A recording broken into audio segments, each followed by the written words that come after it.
I do remember thinking, if I get thinner, the thinner I get, the more this person will love me. And that's when I first started binging. And then from there, it's just been this sort of vicious cycle of binging and then trying to diet, and binging and trying to diet. And then my ability to diet seemed to kind of be falling apart, but my need to binge just got stronger. It was just like anything would happen, and my first thought would be food. I don't know, something got wired in my brain that just, and anxiety started to feel like physical hunger. I couldn't tell the difference.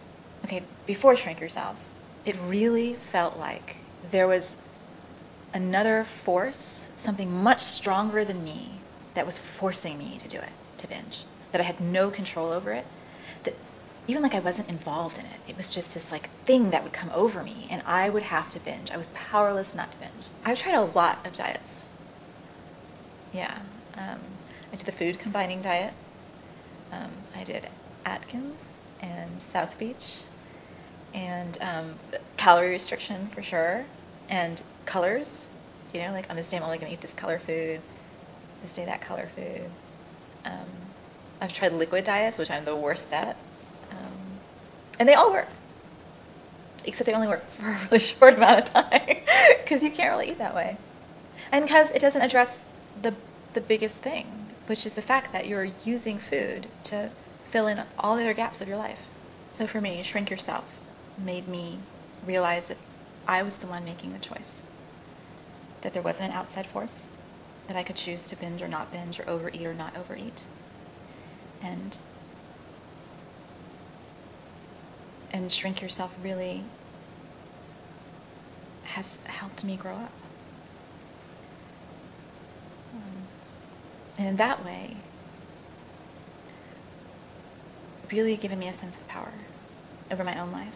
And it was like this little light bulb moment for me, because I really felt like I was physically hungry. And then to quiet down and tune in and realize I'm not hungry at all. I'm really sad. And, you know, in the beginning I didn't even know what to do with that. I was just like, well, now what? And then little by little, I learned what to do with that. And I also learned that you're sad, you know, like you sit with it and you feel it, and then it goes away. And sometimes it takes some time, so you learn how to tolerate your feelings.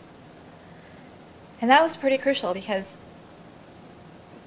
after that, like, instead of stuffing them down or pushing them away, I started to communicate with people, you know, and that was scary. But like my mother, I started to really talk to her. And like Thanksgiving, I went home for Thanksgiving and I did not binge. And normally the minute I walk in her door, like it's open the front door, open the fridge door. And that just didn't happen. So that was pretty amazing. And Christmas, I didn't binge over Christmas. That was amazing. Even Thanksgiving meal, I didn't get up from the table like, you know, in a coma. So that was something.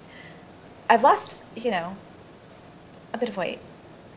And I have to say it wasn't hard. Like every time I've ever lost weight before, it's been so hard. I have not dieted. I have though, like followed the 10 habits. I have, you know, listened to my body. That's a really big habit, you know. And now I can't. I'll be like, oh, I still have all this food left, but I've had enough. That's like a miracle that I can do that. That I can feel hungry and not be afraid. You know, just realize, oh, yeah, I'm hungry, I need to get something to eat. Like, there doesn't have to be any huge drama about it. Like, I just need to get something to eat. And I don't need to eat to where I'm uncomfortable. Oh, the biggest thing, I went home, you know, I was hanging out with my friends, and we had these, like, favorite breakfast spots we go to, and I always binge there, always. And I went, and I realized, you know what, I don't want the French toast with, like, the mascarpone. I don't want it. So I got something else, I took a bite of it, and I thought, oh, yeah, I really don't want that. And people were like, what do you mean you're not going to get it? It's like my religion. I have to have it. You know? Like I didn't want it. Like I was really tuned in, listening. Didn't want it.